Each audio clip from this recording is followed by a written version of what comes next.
kangen teman-temanku. Belajar sama-sama, berkarya sama-sama. Tapi sekarang mereka semua sibuk. Meski sendiri, aku ada harapan agar paroki ini maju, dikenal melalui secuil karya ini. Semua punya harapan, punya impian. Hanya satu harapanku, bisa berkarya dan berguna bagi gereja ini. Lagi bikin apa? Biasa, sortir foto acara kemarin. Rajin amat. Haruslah, untuk gereja itu harus totalitas. Alah, santai aja kali. Berita kalian udah selesai? Belum, males aku. Tuh, kenapa?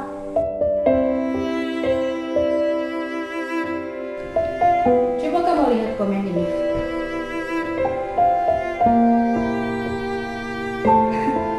Terus kenapa dengan komen itu? Ya bikin aku males aja, nggak sesuai harapan. Apa sih harapan kamu? Begini Vero, sebagus apapun karya kita, belum tentu bagus untuk orang lain. Ya, kalau kita berani berkarya, tentu juga kita harus berani untuk menerima komentar dan juga bulian dari orang lain.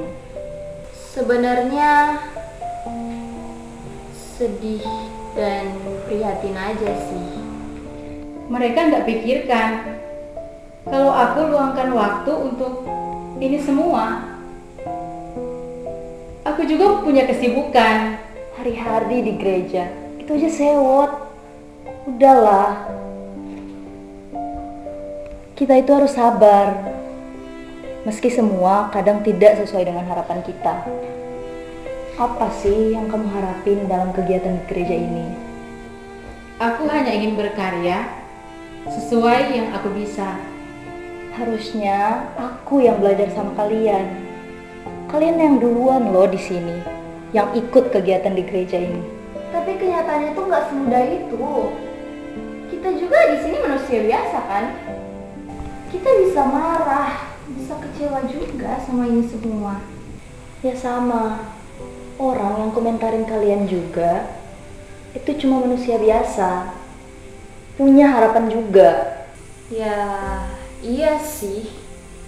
Aku pun demikian. Aku juga punya harapan. Tapi bukan berarti jika harapan itu tidak terpenuhi, kita harus benci orang lain. Mana semua orang tahu lagi. Udahlah, kita harus bisa bersikap di masa sekarang ini. Di saat semua bebas untuk didapatkan, di saat tidak ada yang dapat disembunyikan, dan di saat semua bebas untuk berbicara. Cuman kadang gemes sih. Kan kita bisa komunikasi dengan orang itu. Apa maksudnya? Mending ada yang komen daripada nggak ada, ya kan? Jika kita ingin menggereja, kuduskan Tuhan dalam hati kita. Sebagai pewarta di zaman sekarang ini, kita harus bisa menggemakan keindahan Tuhan. Kita semua punya harapan. Kita semua itu perlu komunikasi. Terus gimana? Ya, saat ini tinggal kita bertiga aja. Teruslah berkarya sesuai harapan. Bagikanlah dengan lemah lembut harapan yang ada di dalam hatimu.